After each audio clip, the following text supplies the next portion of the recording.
ಶರಾವತಿಯಲ್ಲಿ 500 ವರ್ಷಗಳ ಹಿಂದಿನ ರಾಣಿ ಚೆನ್ನಭೈರಾದೇವಿ ಕಾಲದಂತೆ ಜಲಯಾನ ಪ್ರವಾಸೋದ್ಯಮ ಬರುವ ಬೇಸಿಗೆಯ ಪ್ರವಾಸಿ ಹಂಗಾಮಿನಲ್ಲಿ ಆರಂಭವಾಗಲಿದೆ. ಕೇಂದ್ರ ಸರ್ಕಾರ ಸಾಗರಮಾಲಾ ಯೋಜನೆ ಅನ್ವಯ ಜಿಲ್ಲೆಯ 2 ನದಿಗಳಿಗೆ ಈ ಯೋಜನೆಯನ್ನು ಅನ್ವಯಿಸಿತ್ತು.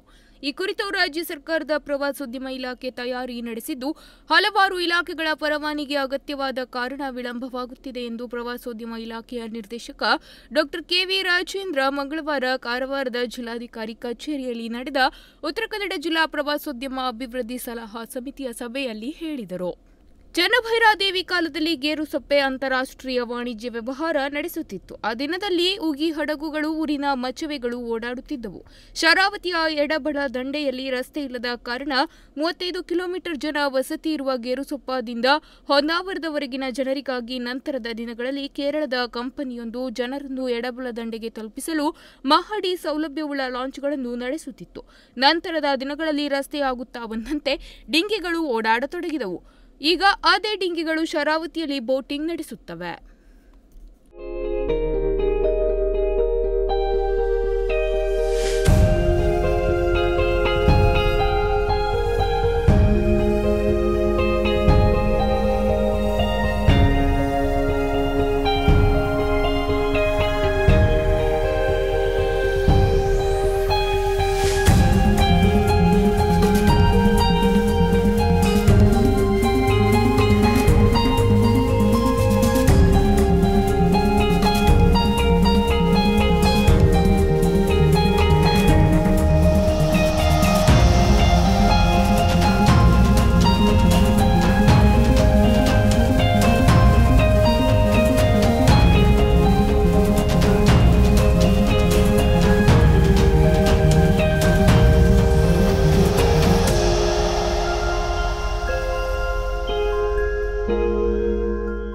ಸಮಿತಿಯ ಸದಸ್ಯರಾದ ಹಿರಿಯ ಪತ್ರಕರ್ತ ಜಿಯೋ ಭಟ್ ಹೊನ್ನಾವರ ಮಾತನಾಡಿ, ಈಗಿರುವ ಪ್ರವಾಸಿ ಸೌಲಭ್ಯವನ್ನು ಶಿಸ್ತು ಮತ್ತು ಕಾನೂನುಬದ್ಧವಾಗಿಸಬೇಕು ಮತ್ತು ಹೊನ್ನಾವರದಿಂದ ಗೇರುಸೊಪ್ಪಾದವರೆಗೆ ಶರಾವತಿ ಮಳೆಗಾಲದಲ್ಲಿಯೂ ಮಂದವಾಗಿ ಹರಿಯುತ್ತಿದೆ.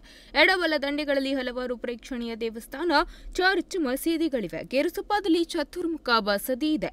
ನದಿಯಲ್ಲಿ 3 ನಡುಗಡ್ಡೆಗಳಿವೆ. 200 ವರ್ಷಗಳ ಹಿಂದೆ ಬ್ರಿಟಿಷ್ ಅಧಿಕಾರಿ ಕರ್ನಲ್ ಫ್ಯಾಟನ್ ನೆಟ್ಟ ಸಾಗುವಾನಿ, ನಡುತೋಪು ಮತ್ತು ವಿರಳ ವೃಕ್ಷಗಳಿವೆ. ನದಿ ಸೇರುವ 3 ಹೊಳೆಗಳಿಗೆ ಒಳನಾಡ ಸಂಚಾರ ಸಾಧ್ಯವಿದೆ. ಆದ್ದರಿಂದ ಕ್ರೂಸರ್ ಮತ್ತು ಹೌಸ್ ಬೋಟ್ ವ್ಯವಸ್ಥೆ ಆದರೆ ಪ್ರವಾಸಿಗರು ಒಂದೆರಡು ದಿನ ಪ್ರಕೃತಿ ವೈಭವವನ್ನು, ಪುರಾತನ ಅವಶೇಷಗಳನ್ನು, ಪುಣ್ಯ ಸ್ಥಳಗಳನ್ನು ನೋಡಿ ಬರಲು ಸಾಧ್ಯ.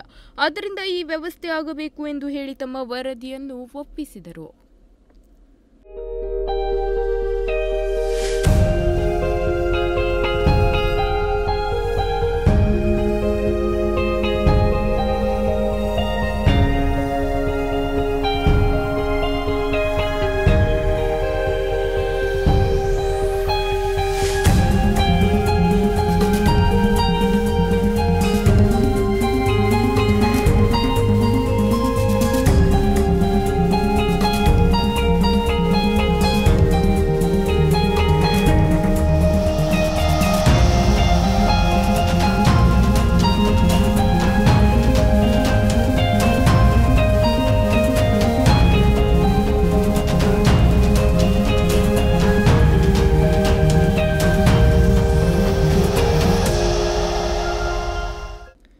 ಶರಾವತಿಯಲ್ಲಿ ಈಗಾಗಲೇ ಕ್ರೂಸರ್ ಮತ್ತು ಪ್ರವಾಸಿ ಬೋಟ್ ಕುರಿತು ಯೋಜನೆ ಅಂತಿಮ ಹಂತದಲ್ಲಿದೆ ಎಂದು ಹೇಳಿದ್ದಾರೆ. ಬರುವ ಬೇಸಿಗೆಯಲ್ಲಿ ಶರಾವತಿಯಲ್ಲಿ cruiser, house boat ಓಡಾಡಲಿದೆ.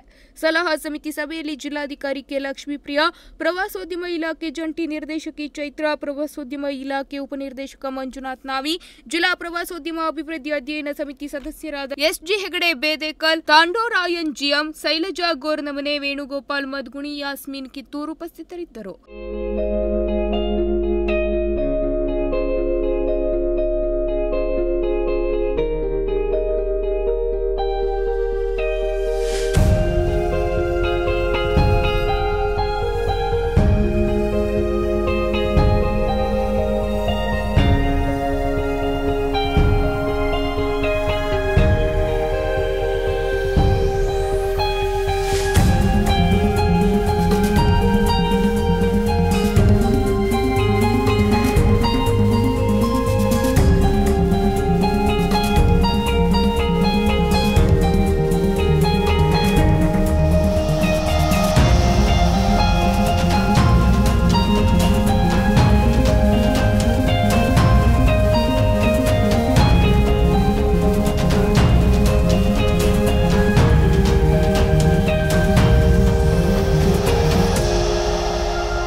News desk Honnavar.